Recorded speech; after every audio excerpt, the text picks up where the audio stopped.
September 7th, 2018. The wind and the swell picked up as soon as dark fell. I stayed awake, watching our distance from the rocks.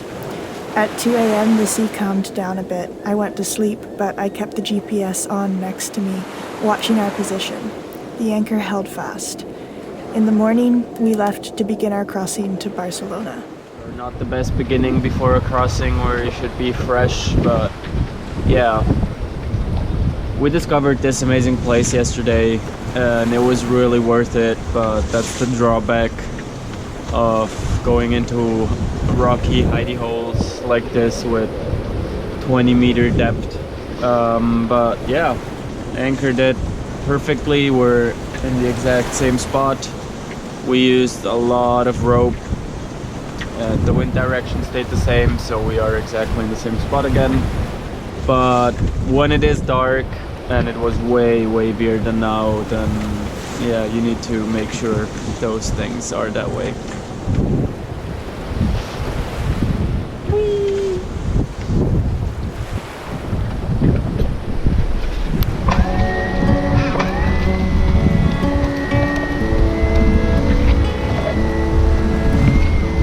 Okay, I got the rope out. Transaction was pretty difficult, but now it should be easier. And it seems to be doing fine.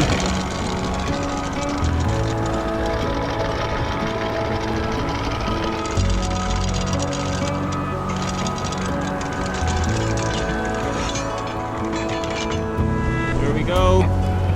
Yes! Awesome.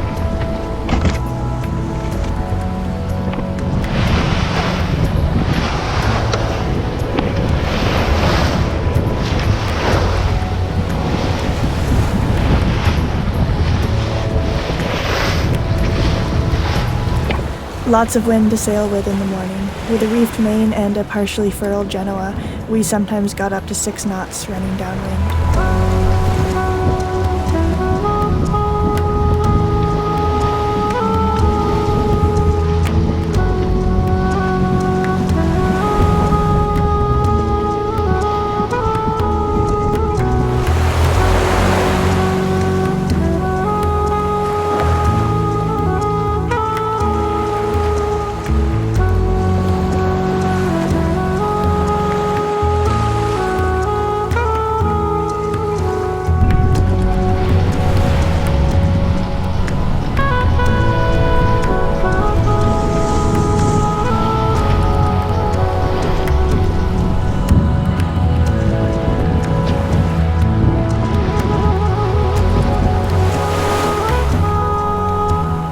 The waves were agitated from last night's festivities, but they calmed down as the day progressed. By afternoon, the sea was much calmer and the wind let up. The wind has calmed down considerably, so we've got almost full sails out now and we're still going along nicely. Waves are also diminished, so it's become a much more comfortable sail already.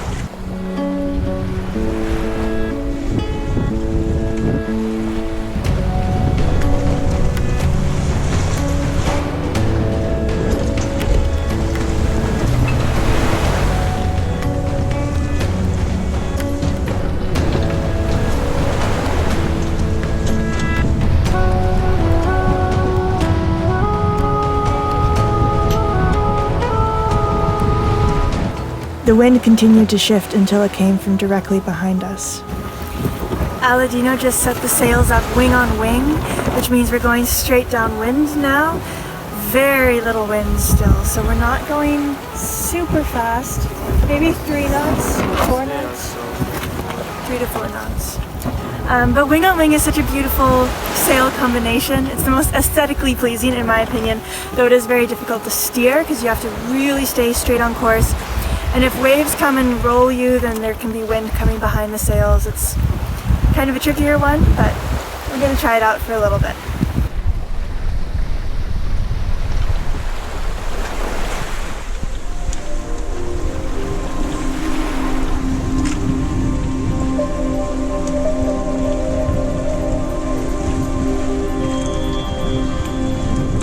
We hand-steered into the sunset, watching as the sails became golden with the falling sun.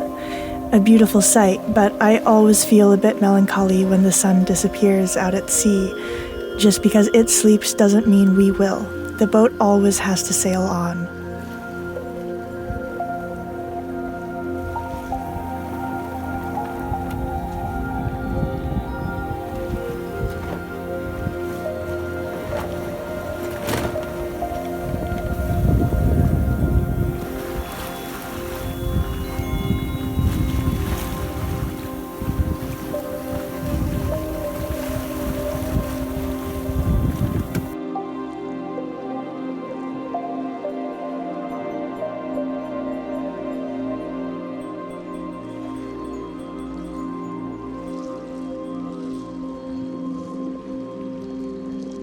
Aladino had the first watch. I went down below to get some sleep.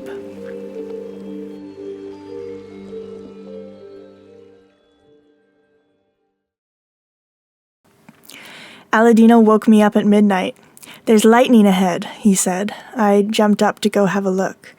In between us and Barcelona was a dark cloud, illuminated every few minutes by a big flash of forked white light.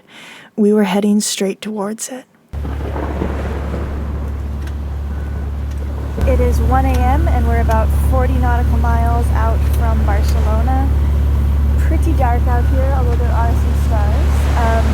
There was actually some lightning up ahead just before, and so Aladino and I were getting a little bit nervous. We're like, we don't want to sail through a lightning storm. Does it come with some other weather as well?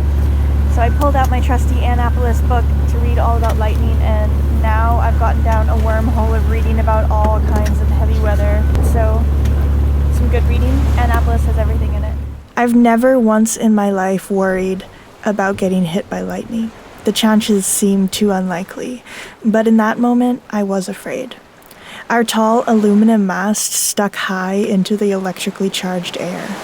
I know that sailboats aren't likely to get hit, but nonetheless, my heart beat faster than normal. I kept watch as Aladino got some sleep. The dark cloud eventually moved off to the east, and we passed by unharmed. Morning came. Barcelona is a major shipping port, and we passed by many eerie floating lights of freighter ships, slipping by invisibly in the night. Sometimes it's hard to judge how far away those metal monsters are from you, when all you can see are their faint navigation lights. As morning came, some lights that had been coming up behind us were suddenly put into perspective as the dusky sunlight illuminated a towering ship. Of course, it posed no danger. Simply the scale of it made me catch my breath. The small navigation lights, which I had been watching for some time, in no way revealed the true size of this beast. We are only 5 nautical miles away from Barcelona now, and the sun is coming up. It's beautiful. I'm really excited to be there, to see my friend. Yeah, all is well. 9 a.m., September 8th. We came into the harbor of Barcelona. We'll spend a week here, doing a few repairs to the boat and visiting an old friend of mine who flew here from Canada. After that, we'll cross the Gulf de Leon, an infamous body of water. We'll have to make sure to time the weather just right.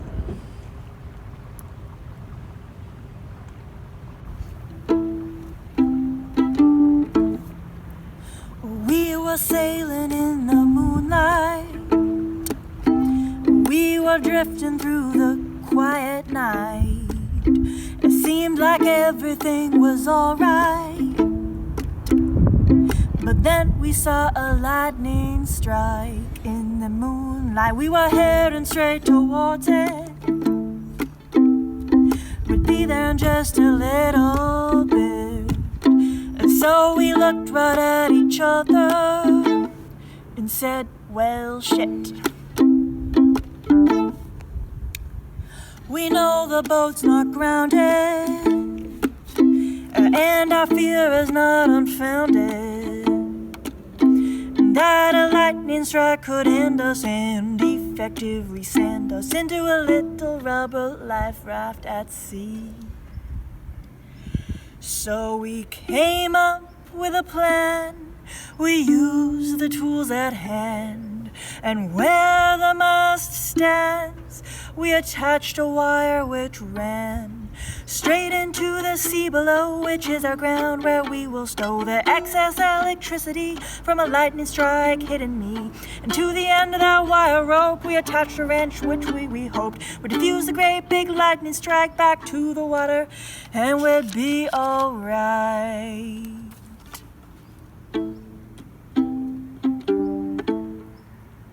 But that's a really stupid plan. The lightning would just laugh then, bam. Our boat would be a goner, and we no longer honor. We'd be lucky to just be carried out to sea. There's a moral to the story, to avoid an end that's gory. Make sure your boat is grounded, because you see we found it quite scary to see lightning at sea. To all of you watching, I actually made 2 completely different versions of this video before deciding to upload this one. If you want to see the other version and see how much the editing can change a story, I uploaded it to our Patreon page. I'll put the link to that in the description. Patreon has really changed the way we sail and make videos, and has also built a family of sailing enthusiasts from all around the world. We're very grateful to all of our patrons. Thank you for watching. Hit subscribe, and we'll see you in Barcelona for the next episode.